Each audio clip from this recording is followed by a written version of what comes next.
Well, welcome back. If you were hoping the horrors of the last few years were finally behind us and 2023 would kick off with no headlines about COVID, unfortunately, that dream has been dashed. Cases of the virus exploding in China, leading our government to introduce mandatory testing for travellers from China entering Australia. For more, we're joined by Independent MP Dr. Sophie Scomps and journalist John Mangos. John, Sophie, good morning to you both. John, I'm going to start with you because we almost went a whole day without news of COVID in 2023. Yeah, we did. And it's making headlines, I think, for all the right reasons.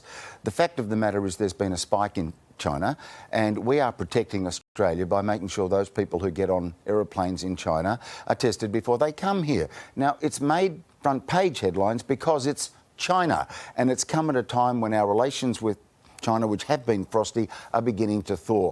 I'd like to believe, and I do believe, that if it was Italy or Brazil, we would do the same. This is not political, this is a health issue, so I'm all for it. Sophie, this new rule won't come into effect until Thursday. Do you think it's possibly leaving it a bit late?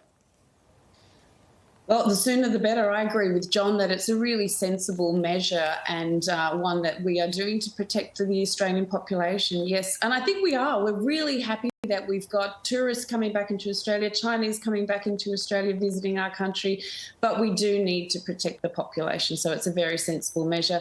Possibly sooner would be better. Are you concerned about some of the implications with the negotiations going on with China at the moment?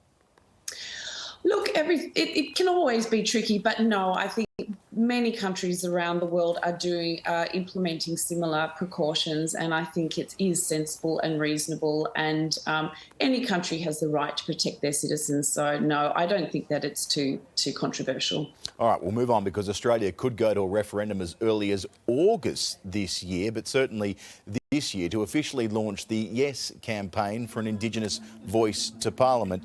Sophie, you're in the halls of power. There are fears the debate could turn ugly, could turn dangerous and could divide the country in a way that the same-sex marriage plebiscite did along that path. How are we going to avoid that? Good question. Look, I think this is a really good opportunity to bring the country together. If people want to make it divisive, they can. If they want to make it about themselves and draw attention to themselves, they can.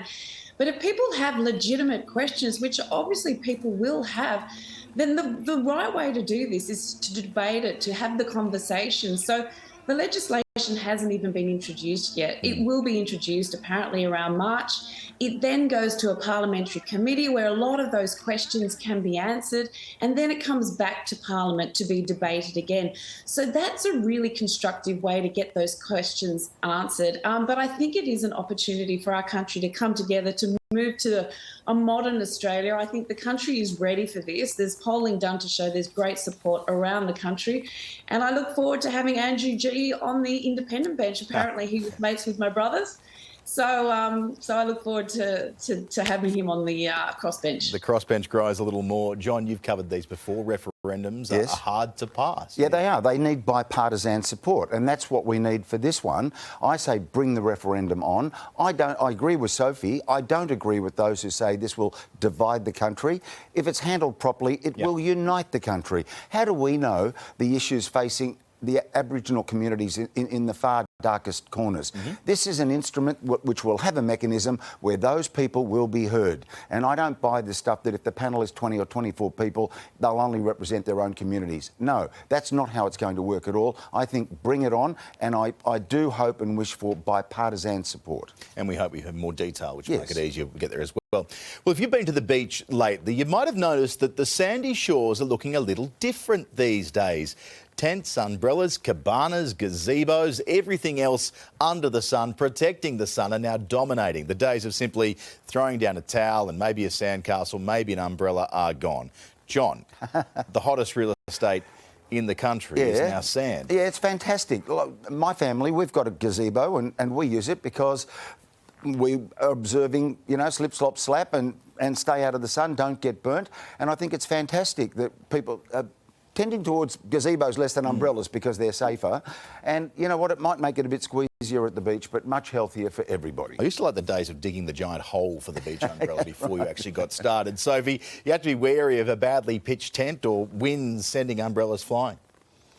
Oh, you do. But remember the days when you put your towel down on the beach and then there'd be space all around you and somebody comes sit right next to you and you was like, well, come on, give me some space.